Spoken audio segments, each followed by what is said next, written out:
Ang kinakatakot ko po is yung, alam niyo po, si Presidente Duterte ay hindi marunong tumanggap ng pagkatalo. At meron siyang impluwensya at kakayahan na ipapatay ako kahit nasa kulungan ako. Meron nang namatay sa custody ng pulis, sa loob ng presinto, sa loob ng ospital, sa loob ng kulungan. Alam niyo, mahirap pong i-disclose yung identity ng informant at baka po mawala na po ng tiwala yung mga gustong tumulong sa ating sibilyan. Naintindihan ko po yun. Pero ang informant number 1, ang sabi niya is si Michael Yang is laging kasama ni ni then candidate Rodrigo Duterte at ni Bongo.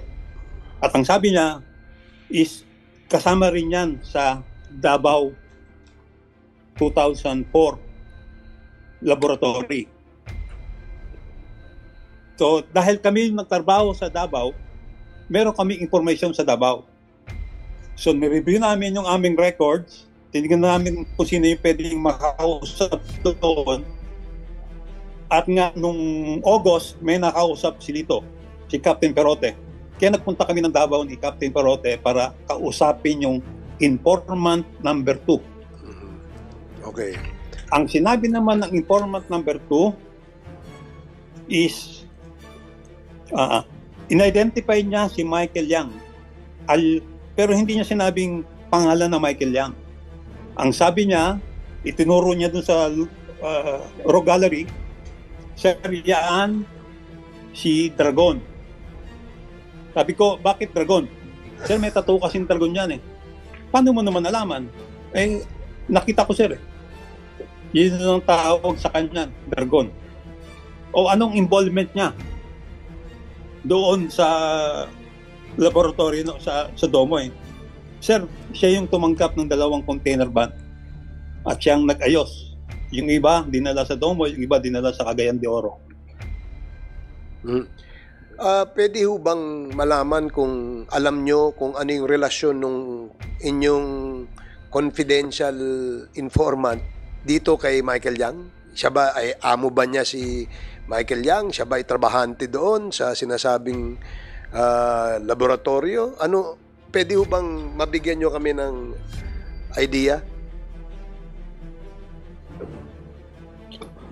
Pwede ko pong sabihin, pero sana po is sa sekreto po. At kasi kung ikwento ko po sa inyo kung ano yung relasyon, malalaman, baka mabuko po yung asset, kawawa naman. Sige, siguro mangangailangan tayo ng isang confidential executive meeting siguro soon, no? Hindi pa ngayon. Kami, kumukuha lang ho kami ng mga information para ho mabuo sa aming isipan yung aming iniimbestigahan dito. Gagaya ng nabanggit ko kanina na maaaring may kinalaman yung mga kumpanya na kung saan ang pangalan ng mga may-ari ay Mr. Michael Yang doon sa kumpanya na nagmamay-ari ng warehouse sa Mexico, Pampanga na meron pong shabu. So gusto lang naming malaman, no? Kagaya nung nabanggit nyo kasi kanina, sinabi nyo na si yung Michael Yang na yan may tattoo sa likod at ang pangalan niya ay Dragon according to your asset. And it appears na dahil alam niya, nakikita niya siguro na kubad, he must probably be an insider. Siguro that's the way it operates, di ba?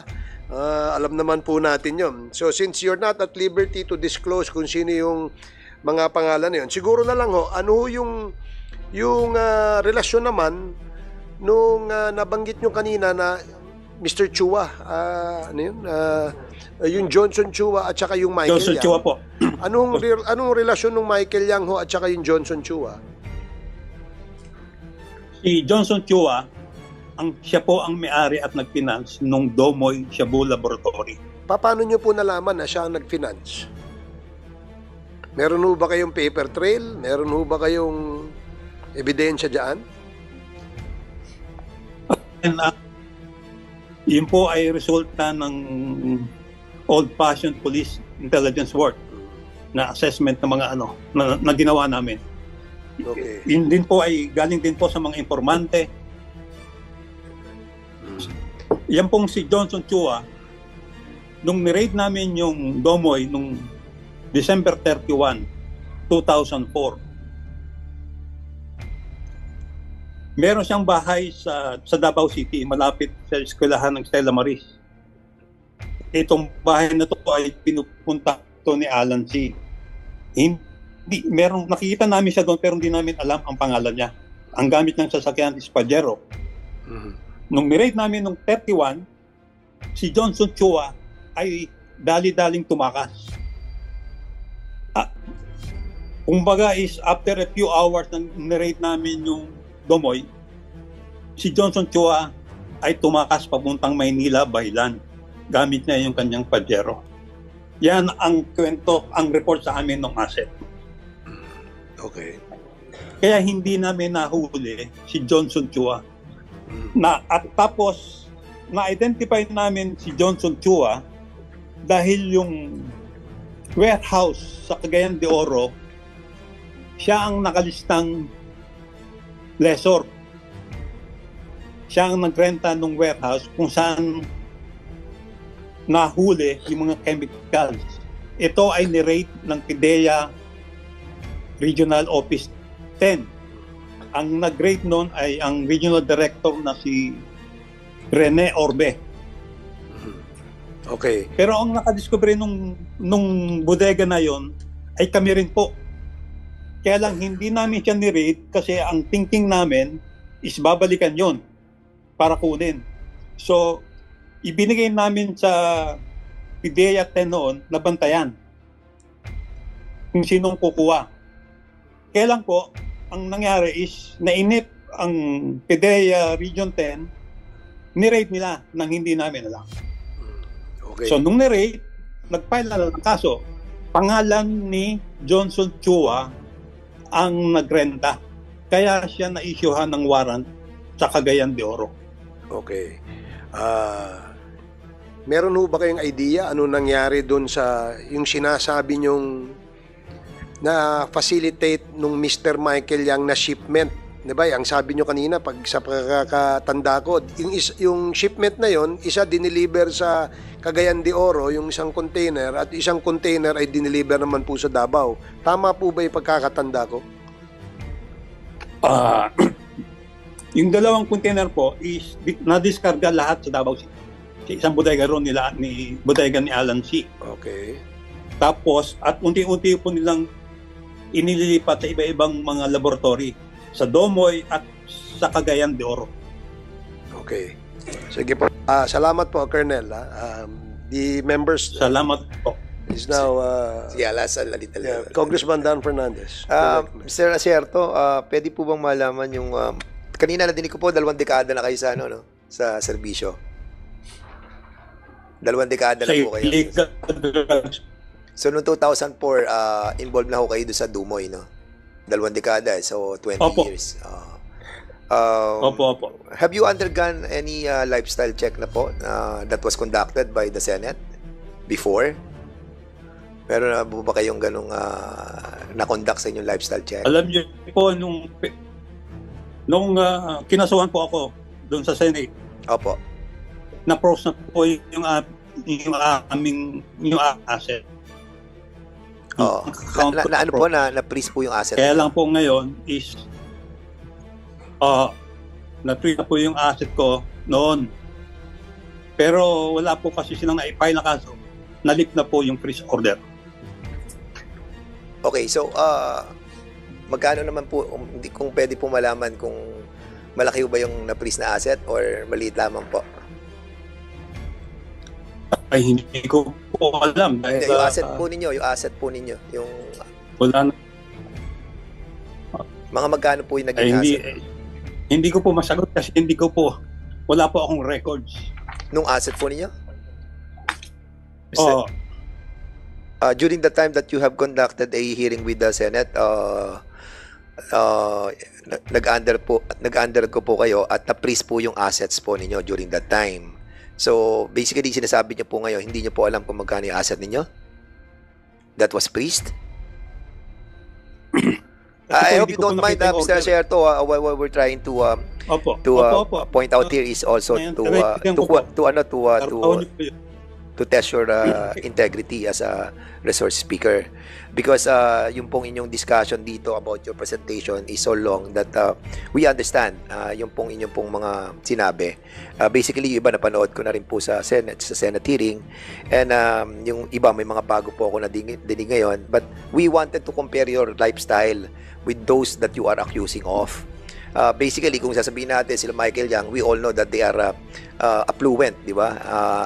Affluent po ngayon, at kita po natin yung iba po nilang mga kasamahan. Basically, ako, I do believe that ganun din po sila. And we wanted to compare lamang po yung buhay ninyo sa ngayon, sa buhay nila. Ako po, yun po yung nais kong malaman sa pagkakataon ito. That's the reason why I'm asking this. I hope you don't mind that I think it's imperative on this representation to find out how much asset was freezed during that time that you have a hearing in the Senate. May we possibly know how much the assets we're talking about? Uulitin ko po. Ako po ay simple lang po kami. At simula nung magtago ako, 6 na taon na po. Mag-6 na taon na. Wala po akong nakausap. Hindi ko po nakita yung complaint na pinail sa akin. Hindi ko rin nakita yung freeze order, maski yung lifting ng order. Lagi pong balita lang ang natatanggap ko. Sige, yun na. Kaya gusto ko man mong sagutin yun. Yes. Hindi ko po masagot ng tama. Okay. Mahirap naman po manghula. Tama po. At ayoko pong magsinungaling sa inyo. Okay, I understand po, Mr. Sherto. Sa inyo na lang po ang pagkakaalam sa sarili nyo po. Siyempre, tayo naman po, may kanya-kanya po tayong property. Ilan po ba ang property niyo? Ilan po bahay ninyo? Ilan po yung inyong pong, kung meron pa po kayong negosyo ng inyong pamilya? Gano'n, meron po ba? Dito sa Pilipinas or abroad?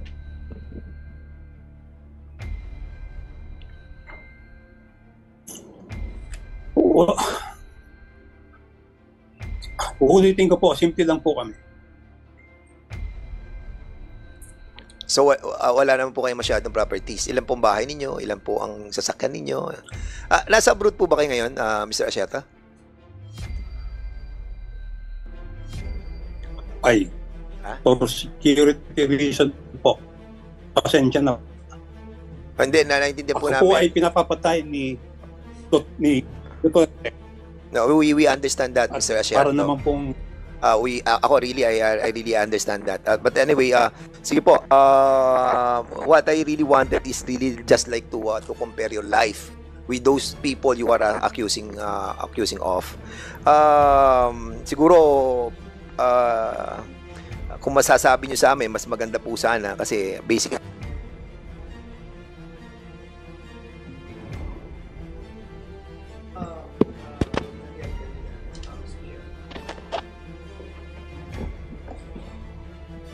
kasi marami po kayong naakasuhan dito, Mr. Sherto, mula kay Duterte, kay Senator Bato, kay Senator Bongo, kila Albayalde, Aaron, Wilkins Villanueva, at sa sinabi niyo po kanina sa opening statement po ninyo, ito po yung mga taong lumoko sa atin, at basically, nung in-expose po ninyo ito, ay binalikan kayo at kayo naman ang naging protector, naging kidnapper. So basically, kung titignan po natin, nagbatuhan lamang po yung akusasyon na sinimulan ninyo at binalikan din po kayo. At the reason why kayo ngayon ay nagtatago dahil nga po during that time ay warrant of arrest was issued sa inyo po. At dito po sa sinasabi po natin na nagkaroon po kayo ng raid sa Dumoy, meron po bang mga namatay na tao doon during that time na conduct ng raid na to?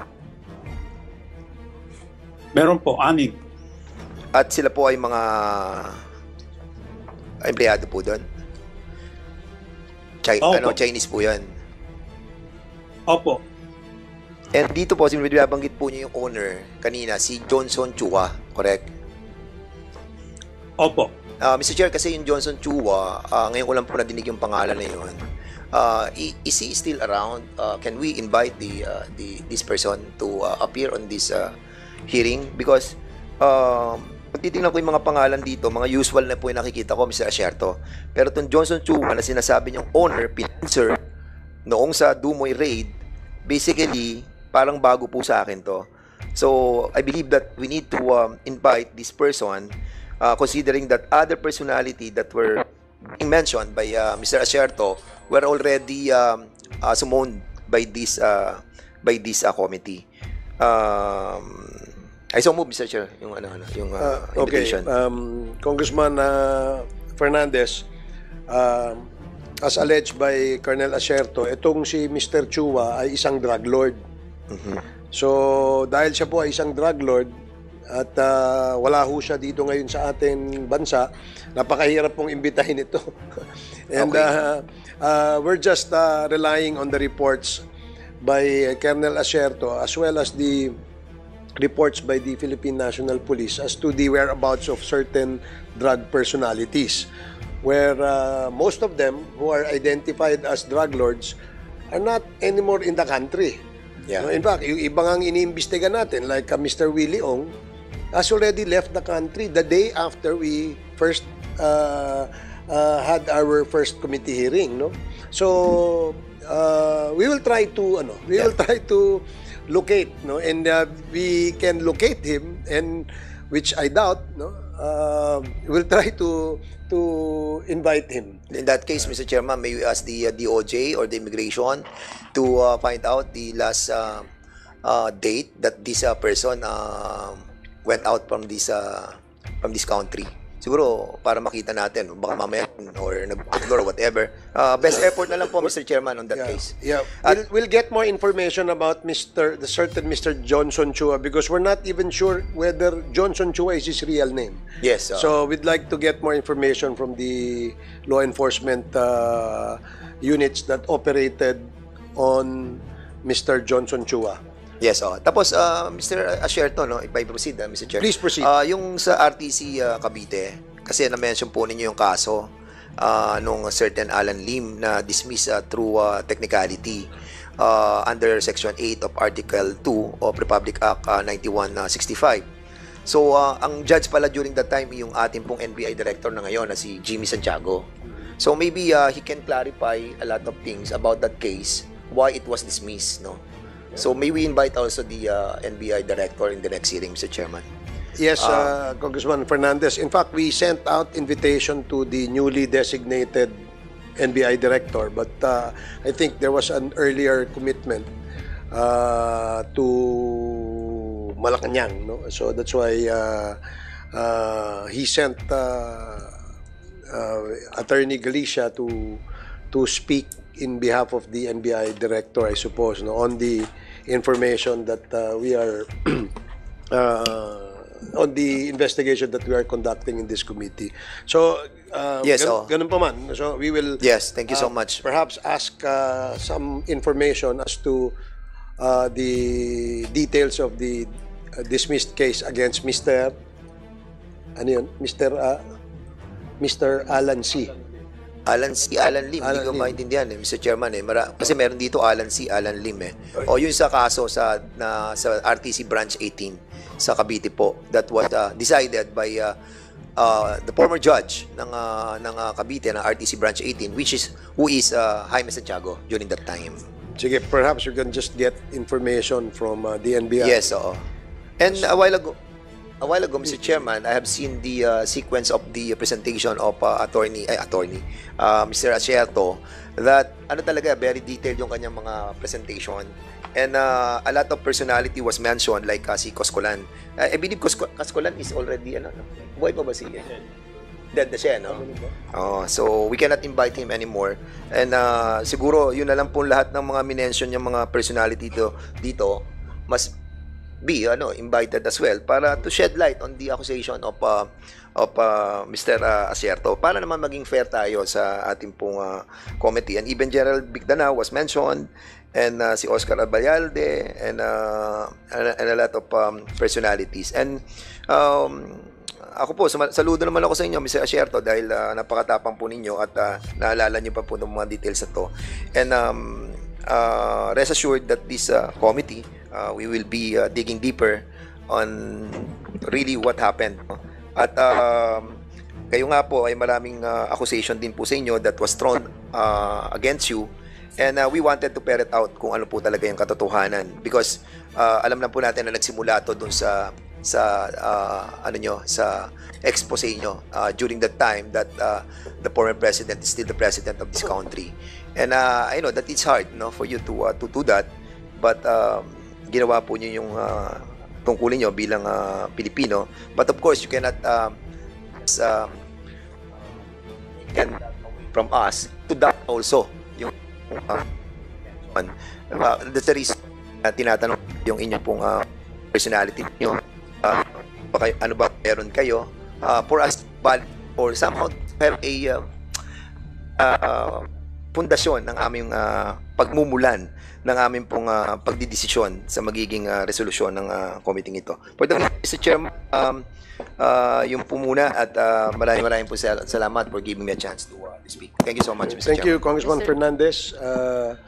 Congressman Keith Flores, and then Congresswoman Luistro. Thank you, Mr. Chair. Colonel Asherto, sir. Opo. I just want to clarify things Magandang on umaga po. your statement, but before that, may we request for a copy of the timeline that you submitted so that we can have printed copies? Para mas madali po yung questioning natin kasi based on the Opo. timelines that you provided. Opo, ipapadala ko po. And also po, if you have a copy of your report that you submitted in 20, kailan ba yun? Yung sinubmit niyo na report kay, kanina yun? Kay Bato, kay Abayalde, and ano. Can we also have a copy of that? Opo. Okay. Now, sir, ang question... Ipapadala ko na lang po sa committee. Sige po. Now, ang unang question ko po is, you've mentioned the name Michael Yang. Pero sa lahat ng mentions mo kay Michael Yang, the only parang direct na mention that you've made about him being involved in drugs is that siya yung nag-receive ng shipment of chemicals and equipment in 2004 doon sa Davao. Tako. Tama pa ba? So, any other involvement na Oh. ni Michael Yang na which you included in your report, which you did not say lang in your statement kanina? Kasi parang you always bring up the name of Michael Yang, but yet the only parang direct participation that you've mentioned of him being involved in drugs is the fact that he was the one who received the chemicals, the shipment of chemicals and equipment in the year 2004 in Davao.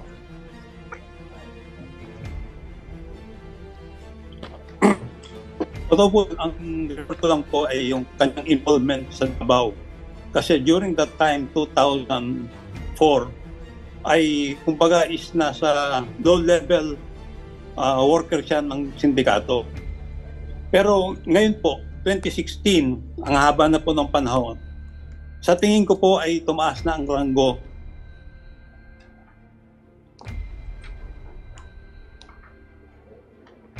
Isigit na si Daddy, tanungin nyo na. Nawala. Chair, nawala. Secretariat, can you check the internet again, please? So, sorry po, naputol. Yan Ano po? Please continue pa, sir.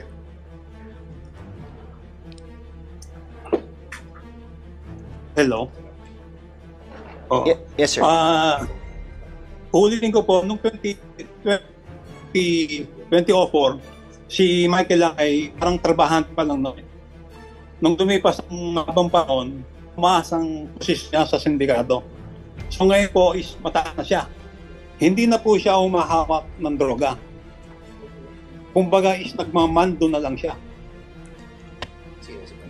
Okay, so that's 12 years after yung 2004. So, Kasi 2004, siya lang yung nag-receive ng chemicals and equipment eh. Ngayon, you're saying that based on the intelligence reports that you received, tumaas na yung ranko niya.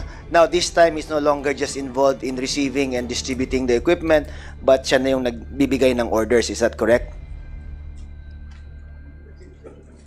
Opo, kasi nga po, diba, sabi ni Presidente Duterte, siya yung pagador. What's Siya yung tiga-ayos ng negosyo. Parang ano, parang fixer. Yung pagador, yung ba Oh. fixer ba tawag doon, ano, Colonel? Kinakasam mo. Opo, mukhang yun po ang ibig sabihin ni Presidente Duterte. Okay po. Fixer ng mga illegal na droga, pogo.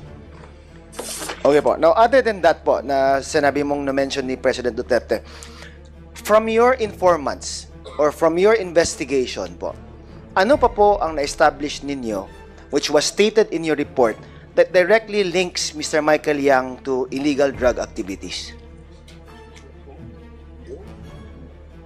Ang na-discover ko lang po talaga is yung sa Domoy. Kasi nga po ngayong 2016, mataas na yung posisyon niya, hindi na siya hahawak.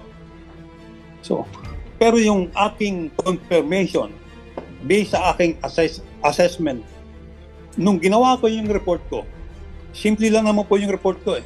Yung report ko po ay parang sinasabi ko lang na si Michael lang ay laging kasama ni Duterte na involved sa droga. Baka hindi alam ni Presidente. Okay. So, yung premise Kung hindi po... alam ni Presidente involved si... So, iklaruin ko lang po Kung hindi alam ni Presidente na involved si... So, yung premise po ng report nyo, Na hindi Isa- involved, na-confirm ninyo na si Mr. Michael Yang was involved in the Dumoy operations and that since he is seen to be close to the President, gusto nyo iparating or paabot na this person was confirmed to have been involved in a certain drug activity in the year 2004 in Davao City. Tama po ba? opo. Baka po hindi alam ni Presidente. Alright. Now, you also testified that you submitted your report to then Chief PNP Ronald Bato de la Rosa. Is that correct? Hindi po ako kung ang personal na nagbigay. Pinakuha niya yung report ko kay General Cascolan. Okay. Kasi nalaman niya pong meron akong report. So, pinakuha niya from Opo. General Cascolan. Opo. Okay. Now, do you remember when was that, Colonel Asierto? Anong date yun? Anong year yun? I think it's second or third week ng December 2017. And to be clear lang po, no? Yung report niyo naman na sinubmit, hindi Xerox copy na may mga puncher holes lang or picture lang po ng Xerox copy or something like that. This is a complete report that you Hindi submitted. po. Complete po yun. And you were Complete po yun. Wala po yung puncher. Okay. Wala po siyang butas ng puncher. Okay. Tapos you were willing to appear before then Chief PNP Bato de la Rosa if he had further questions about your investigation. Is that correct? Yun po ang inaantay ko na gagawin niya. Yun po yung basic supposed to be. Pero ang ginawa niya, ang kinausap niya is si Alan Lim. Imbis na yung gumawa ng report, ang kinausap niya yung subject ng report. Okay. Now, to be fair naman po, baka naman po, once he received your report, he conducted his own investigation and found out that there was no involvement of Mr. Michael Yang sa drugs. So, is it also possible na ganun po ang nangyari? Posible po. Posible po. Bakit? Hindi po yun. Hindi po imposible yun. Pero nasan po yung report? Meron po bang ginawang report si Chief PNP de la Rosa? Ibinigay niya ba yung report sa DI para i-validate? O sa Drug Enforcement para i-validate? O ibinigay niya kaya para i-validate? Kasi Siya mismo nag-validate eh. Kasi I'm interested in this po na nung nangyari with your report. Kasi in a lot of the yung mga nag-testify ng mga biktima po ng EJK, most of them claimed that ang mga pangalan ng mga anak, asawa or ama nila were taken from reports submitted by the barangay level lang eh. No? So kung barangay level nga lang pinagbibigyan ng importansya po, why was your report not given the same importance kung ganun man? That's what I want to find out. Yun din po yung gusto kong malaman eh. At doon po ako nagtataka. Bakit hindi nila ako binalikan para sabihin kung mali man yung report ko o hindi. Pero ang nawa nila is sinikaan nila ako. Pinutulungan nila akong sirain yung aking reputasyon. So, ano ibig sabihin? Pinagkahanda yung mga lamp ng report ko. Mas simple naman po yun eh. Ipinatawag banda si Michael Yang.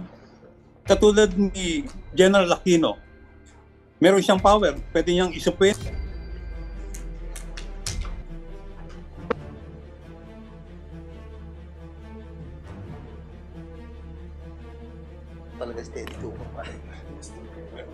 Secretariat, can you please check again? Sorry po, naputol.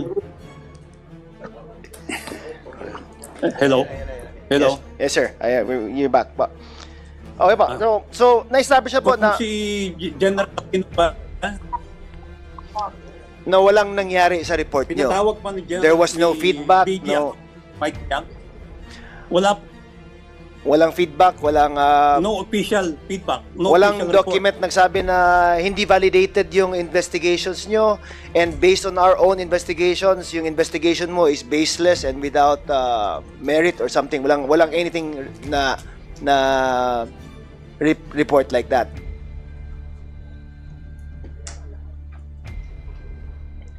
Wala Sir. po. Puro sa press con din. Yung mga press release nila. Okay.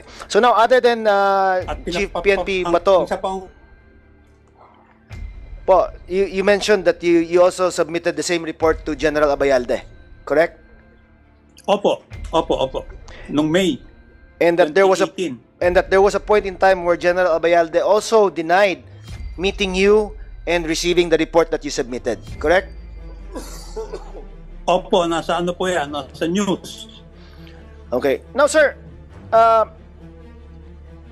hindi ba kayo willing maging like state witness or come back na witness protection program para po siguro it's easier to follow up on your investigation pag nandito po kayo or within the jurisdiction of the Philippines po? Willing po akong tumulong. Lalo na sa ICC. Kaya lang po, yung problema ko is yung kaso na nakapatong pa sa akin. Alright. Meron po akong warrant at ang kinakatakot ko po is yung, alam niyo po, si Presidente Duterte ay hindi marunong tumanggap ng pagkatalo. At meron siyang impluwensya at kakayahan na ipapatay ako kahit nasa kulungan ako. Meron nang namatay sa custody ng pulis, sa loob ng presinto, sa loob ng ospital, sa loob ng kulungan. So, Okay po. Sige. Thank you, Colonel Ashero. Thank you, Mr. Chair. Okay. Congresswoman, thank you, Congresswoman Flores. Congresswoman Luistro, you're recognized. Mr. Chair, I wish to be reminded that our investigation is about Empire 999, where Shabu were located and found. So, may I invite the attention of the committee? Kanina po, sa report ni Colonel Asherto, he mentioned about a certain Johnson Chua and a certain Alan C. as drug operators in Domoy Raid. Ito po ba ay may relasyon o kaugnayan sa mga incorporators ng Empire 999? Because as we can see, meron po tayo ditong Elaine Chua. Is she related to Johnson Chua? We also have Michelle C. Is she related to Alan C? Do we have available information from the committee, and can we confirm from Colonel Asherto if he has knowledge about the possible relationship of these incorporators with the two personalities behind the Domoy raid? Mr. Chair. Colonel Acerto, pakisagot po yung tanong ni Congresswoman Luistro. Opo. Sorry po, wala po akong impormasyon tungkol doon sa mga pangalan na nabanggit nyo ng mga incorporator. At wala po ako ngayong kapabilidad na i-verify yan. Mr. Chair, do we have the PSA here? I wish to request that we look into this.